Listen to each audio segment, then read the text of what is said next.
नमस्कार दोस्तों, स्वागत है आपका हमारे YouTube चैनल पर। आज हम लोग डिस्कस करेंगे 12 जुलाई 2025 के करंट अफेयर्स को। तो चलिए शुरू करते हैं।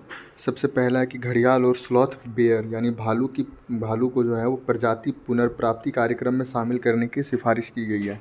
तो सबसे पहले ये देखते हैं कि प्रजाति पुनर्प्राप्ति कार्यक्रम किसने किया, ये कौन है, मतलब कहाँ से आई है, ये किसके द्वारा। तो देखिए, एक जो है ना वन्य जीव पर्यावासों के एकीकृत विकास के लिए केंद्र प्रायोजित योजना के अंतर्गत इसको शामिल किए जाने की सिफारिश है प्रजाति पुनर्प्राप्ति कार्यक्रम में। तो ये है क्या, इसके बारे में थोड़ा देख लेते हैं। वन्य जीव पर्यावासों के एकीकृत विकास के लिए केंद्र प्रायोजित योजना, integrated development of wild life habitat, centrally sponsored scheme. तो देखिए, इसमें सबसे पहला ये है कि इसमें वन्यजीव संरक्षण से संबंधित गतिविधियों के लिए वित्तीय और तकनीकी सहायता प्रदान की जाती है। और इसमें क्रिटिकली इंडेंजर्ड अगर प्रजाति है उनके प्रयासों को बचाने के लिए पुनर्प्राप्ति कार्यक्रम संचालित किया जाता है। तो इसमें हिम तेंदुआ, एशियाई शेर, ग्रेट इंडियन बस्टर्ड और इस तरह की बारी प्रजातियाँ की पहचान इसमें की गई है, और जिसके तहत इसको प्रजाति पुनर्प्राप्ति कार्यक्रम में शामिल की गई है। तो इसमें घड़ियाल और स्लॉथ बियर यानी भालू को कहा गया। तो सबसे पहले घड़ियाल को देखें तो ये मीठे पानी की नदियों में पाई जाती है, गंगा की सहायक नदियों में जैसे चंबल और गिरवा, राप्ती, नारायणी नदियों नेपाल में पाई जाती है। ये क्रिटिकली एंडेंजर्ड में पाई जाती है। इसके बाद थूथन में सभी मगरमच्छ प्रजातियों में सबसे पतली और लंबी होती है ये। अब देखिए, स्लॉथ बेयर यानी भालू पर चर्चा करें तो ये श्रीलंका, भारत और नेपाल की देशज यानी मूल प्रजाति है यहाँ की। ये वनरेबल श्रेणी में है। और इसकी स्लॉथ बेयर एक छोटा भालू होता है और ये भोजन के लिए दीमकों और चींटियों पर निर्भर करता है, और ये रात्रिचर होता है, याद रखिएगा, है ना। तो तीन चीज़ें हमने कुछ चीज़ें याद रखी। सबसे पहला क्या है कि राष्ट्रीय वन्यजीव बोर्ड की तरफ से अस्थायी समिति गठन जो है उसकी तरफ से इसकी सिफारिश की गई है। और घड़ियाल के बारे में हमने पढ़ा, ये क्रिटिकली इंडेंजर्ड है। थूथन में ये मगरमच्छ प्रजातियों में सबसे इसकी पतली होती है। स्लॉथ बेयर देशज प्रजाति, वनरेबल छोटा भालू कहा जाता है, दीमक और चींटियों पर खाती है और रात्रिचर प्रजाति है। अब देखिए, मराठा मिलिट्री लैंडस्केप को यूनेस्को की विश्व धरोहर सूची में शामिल किया गया है। तो ये देखिए, भारत के 44वें स्थल या स्मारक बन गए हैं, 44th है ना। इसके बाद भारत विश्व में 6ठे स्थान पर है तथा एशिया प्रशांत क्षेत्र में दूसरे स्थान पर है। किसमें? विश्व धरोहर स्थलों की सर्वाधिक संख्या के मामले में। तो क्या बोला मैंने? विश्व में 6ठे स्थान पर और एशिया प्रशांत क्षेत्र में दूसरे स्थान पर। पहला में है चीन। अब देखिए, इसमें नेक्स्ट है मराठा मिलिट्री लैंडस्केप क्या है। तो इसमें देखिए, 17 से 19वीं शताब्दी 12 किलो का नेटवर्क है। ये महाराष्ट्र और तमिलनाडु में है। तमिलनाडु को याद नहीं रखिएगा, याद रखिएगा महाराष्ट्र और तमिलनाडु में 12 किलो का नेटवर्क, 17वीं से 19वीं शताब्दी। अच्छा, विश्व धरोहर स्थलों में चुने जाने में मापदंड क्या है? ये उत्कृष्ट सार्वभौमिक मूल्य का होना चाहिए। 10 मानदंड होते हैं। केवल विश्व धरोहर कन्वेंशन के हस्ताक्षरकर्ता देश ही अपने क्षेत्र में स्थित स्थलों के लिए नामांकन प्रस्ताव प्रस्तुत कर सकते हैं। तो ये इम्पॉर्टेंट है ना, कि जो विश्व धरोहर कन्वेंशन को हस्ताक्षरित किया है वही अपना सिर्फ नाम नॉमिनेट कर सकता है, इसमें कोई और देश नहीं। भारत इसका 2021 से 2025 तक इसका सदस्य है। अब देखिए, ई ट्रक प्रोत्साहन योजना शुरू की गई है। तो ये है क्या? जब वित्त पोषण पीएम ई ड्राइव के तहत इसको शुरू किया गया है ना, इसका वित्त पोषण पीएम ई ड्राइव के तहत। ई ट्रक प्रोत्साहन योजना की तरफ देख लेते तो इसमें कुछ इंपॉर्टेंट जो है, डीजल ट्रक भारत के कुल वाहनों का केवल 3% है, लेकिन वो ग्रीन हाउस गैस उत्सर्जन में 42% का योगदान देते हैं। तो एक बहुत चिंताजनक है। इसके बाद देखिए, अति वाहन अधिकतम 9.6 लाख का प्रोत्साहन दिया जाएगा। इसका पीएम इलेक्ट्रिक ड्राइव रेजोल्यूशन और in vehicle enhancement PM E drive के बारे में अगर देखा तो ये भारी उद्योग मंत्रालय के द्वारा दिया गया है। और इसमें 2 पहिया वाहन, इलेक्ट्रिक 3 पहिया वाहन, electric ambulance, electric truck, e buses, charging infrastructure, electric वाहन, इन सब को दिया जाता है। इसके बाद अगर हम लोग आगे देखें, लेकिन इसमें यह है कि देखिए 4 व्हीलर नहीं शामिल है इसमें, याद रखिएगा, है ना। सॉरी यार, क्या हो जा रहा है ये। हाँ, तो इसमें 4 व्हीलर को शामिल नहीं किया गया है। अब देखिए, नेक्स्ट जो चीज़ है वो है फेम 2 से ये जो है ना पीएम ई ड्राइव, वो जो है वो फेम 2 से आगे बढ़कर ई ट्रक, ई एम्बुलेंस और सार्वजनिक चार्जिंग इंफ्रास्ट्रक्चर को भी ये कवर करता है। कौन? PM E drive. जबकि फेम 2 इन सबको कवर नहीं करता था। ये स्क्रैपिंग से जुड़े भी प्रोत्साहन देता है। ई ट्रकों को, ई बसों को इसमें प्राथमिकता दी गई है। इसके बाद इसमें टेस्टिंग एजेंसियों को भी अपग्रेड करने का प्रावधान है ई ड्राइव में, ठीक है।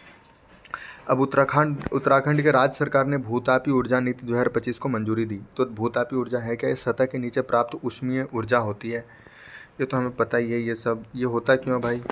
तो ये होता है पृथ्वी के निर्माण के दौरान उत्पन्न अवशिष्ट ऊष्मा से और पृथ्वी के कोर और मेंटल में स्थित प्राकृतिक रूप से पाए जाने वाले समस्थानिकों के निरंतर व स्वाभाविक रेडियोधर्मी विखंडन व क्षय से उत्पन्न होती है। इसमें मतलब अगर देखें तो हमारा यहाँ पे पारंपरिक भूतापीय तकनीकें भी पाई जाती है और अभी अगली पीढ़ी की भूतापीय तकनीकों में गहराई से ऊष्मा को उत्पन्न किया जाता है, ये याद ध्यान रखिएगा। और इतना इम्पोर्टेंट तो है नहीं। भारत में संभावनाएं कहाँ पर है? तो ये लिखा हुआ है जियोथर्मल एटलस इंडिया 2022 के अनुसार भारत में 10,600 मेगावाट भूतापीय ऊर्जा की संभावना है, जिसमें पूमा और चुम्बाथांग जो लद्दाख में है वहाँ पर संभावनाएं ज़्यादा है भूतापीय ऊर्जा की, है ना। अब इसमें चुनौतियाँ क्या क्या? वही सब है कि उच्च लागत क्षमता, सीमित अनुसंधान विकास, पर्यावरणीय चिंता, लाइसेंस की जटिलता। और देखिए भारत सरकार द्वारा पहले में देखें तो जियोथर्मल एटलस ऑफ इंडिया 2022 गठित की गई, टास्क फोर्स का गठन, नवीकरणीय ऊर्जा अनुसंधान और प्रौद्योगिकी विकास कार्यक्रम, इसके बाद अंतर्राष्ट्रीय सहयोग भी लिया गया है। तो ये सब भी थोड़ा इम्पॉर्टेंट है ना। इसके बाद अगर हम लोग नेक्स्ट देखें तो इसमें दिया हुआ है कि कहाँ कहाँ पर है भूतापीय ऊर्जा का मानचित्र। तो प्रमुख भूतापीय अगर स्थल देखें तो यहाँ देखिए पुंगा घाटी, मणिकरण घाटी, सोहना घाटी, तो ये सब थोड़ा देख लीजिएगा, है ना। अब चलिए हम लोग नेक्स्ट चलते हैं। यूनाइटेड नेशन इन्वायरमेंट प्रोग्राम ने फ्रंटियर 2025 के the waste of time report जारी की है। तो देखिए संयुक्त राष्ट्र पर्यावरण कार्यक्रम में इसमें क्या क्या बताया गया है इस रिपोर्ट में। तो लिखा हुआ है कि पर्यावरण मुद्दे इनमें उजागर किए गए हैं। तो देखिए सबसे पहले गर्म होते क्रायोस्फीयर मतलब हिम मंडल, है ना, हिमांक मंडल, जो जहाँ बर्फ़ जमे रहते हैं, उनमें सूक्ष्म जीवों का फिर से सक्रिय हो जाना। तो इसके कारण अगर वो सूक्ष्म जीव फिर से होंगे तो रोगों का प्रसार बढ़ेगा, क्योंकि जो पहले से थे उसका जगह पर अगर नए नए जीव आएंगे तो अनेक रोगों को लेकर भी आ सकते हैं। अच्छा, बर्फीले वातावरण में जीवित रहने वाले सूक्ष्म जीवों को साइक्रोफाइल्स कहा जाता है। साइक्रोफाइल्स याद रखिएगा।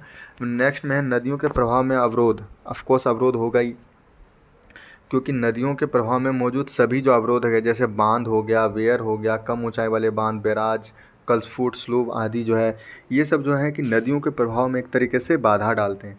तो इनके कारण जो होता है ना कि मतलब मछलियों के प्रवास, तलछट में परिवहन, ये सब का विस्थापन देखने को मिलता है और ये सब ज़्यादा दूर तक जा नहीं पाते, फंस जाते हैं एक तरीके से। तो इसके बाद लिखा हुआ है कि इन अवरोधों को हटाने के लिए नदी का सतत प्रवाह सुनिश्चित होगा और नदी पारिस्थितिक तंत्रों के मध्य परस्पर संपर्क भी पुनर्बहाल करना होगा। इन अवरोधों के कारण वैश्विक स्तर पर नदियों का 89% जल प्रभावित होता है, याद रखिएगा, अवरोधों के कारण। अब जनसांख्यिकीय चुनौती भी होती है। जनसांख्यिकीय चुनौती में क्या क्या है? जैसे हीट वेव और बाढ़ प्रदूषण, वायु प्रदूषण के कारण पर्यावरण जोखिम बढ़ रहे हैं, जिससे वृद्धजनों की बढ़ती आबादी के लिए खतरा है। बाढ़ की घटनाओं से पहले मौजूद प्रदूषणों का पुनः फैलना, जैसे मान लीजिए कि हम लोग बहुत ज़्यादा प्रदूषण किए, अब बाढ़ आया तो वो सारे प्रदूषण को ले जाके चला गया, तो इससे प्रदूषण पुनः फैल जाता है ना। तो ये बोला है उन्होंने। अब देखिए अन्य है कि अंतर्राष्ट्रीय नदी जल विवाद अधिनियम 1956, ये जो है इसमें ये कहा गया है कि ये संसद द्वारा बनाया गया और राज्य नदियों और नदी घाटियों के जल विवादों का समाधान किया जा सकता है इसके अंतर्गत। इस संविधान के अनुच्छेद 262 के अंतर्गत संसद को अंतर्राज्यीय नदी जल विवादों के समाधान के लिए कानून बनाने का अधिकार है। अच्छा, ये अधिनियम जो है सुप्रीम कोर्ट या अन्य किसी न्यायालय को ऐसे जल विवादों में हस्तक्षेप करने से रोकता है जिन्हें किसी अधिकरण को सौंपा गया है। और ये है अंतर्राष्ट्रीय नदी जल विवाद अधिनियम 1956, ठीक है। तो याद रखिएगा, लेकिन ये हस्तक्षेप तो करते ही हैं सुप्रीम कोर्ट में, है ना। अब देखिए rhino DNA index system India programme कार्यक्रम, ये जो है वो rhino world life forensic tool है। इसे विशेष रूप से वन्यजीव से संबंधित अपराध के मामलों के लिए विकसित किया गया। ये डीएनए प्रोफाइलिंग करता है मतलब गेंडे के सींगों की, है ना। अब देखिए इसमें कुछ है नहीं। WHO महामारी समझौता कुछ है नहीं, मतलब एक समझौता है कि अगले बार जो महामारी आएगी उसको लेकर मतलब कार्रवाई करने के लिए, जिसमें टीका, उपचार, डायग्नोसिस समान रूप से समय पर उपलब्ध कराना शामिल है ना। अस्त्र मिसाइल जो है वो स्वदेशी रेडियो फ्रीक्वेंसी सीकर से लेस है और beyond visual range air to air missile है, DRDO ने विकसित किया है। अभी इनका मतलब सफलतापूर्वक उड़ान मतलब ये किया गया है, अभी परीक्षण के स्तर पर ही है। अब देखिए एआई अलायंस नेटवर्क, ये है 17 सदस्य हैं, इंडिया भी इसमें है, और एआई अलायंस रूस द्वारा प्रशासित किया जाता है, नाम से पता चल रहा है एआई अलायंस। अब देखिए फेटेनाइल क्या है, शक्तिशाली सिंथेटिक ओपियोइड है ये। और अमेरिकी राष्ट्रपति अच्छा ये एक प्रकार से ड्रग है ना, फेंटानिल बहुत एक ड्रग है, तो वही बोल रहा है सिंथेटिक ओपियोइड है। तो अंतर्राष्ट्रीय डोनाल्ड ट्रंप ने फेंटानाइल से होने वाली मौत का हवाला देते हुए कनाडा पर 35% टैरिफ लगाने को उचित ठहराया है। और संयुक्त राज्य अमेरिका में फेंटानाइल बहुत ज़्यादा यूज किया जाता है, और कनाडा में भी। ये लिखा हुआ है कि दर्द निवारक के रूप में मॉर्फिन से 100 गुना और हीरोइन से 50 गुना अधिक शक्तिशाली होता है। चलिए अब नेक्स्ट चलते हैं, व्यापार और आर्थिक समझौता, TEPA।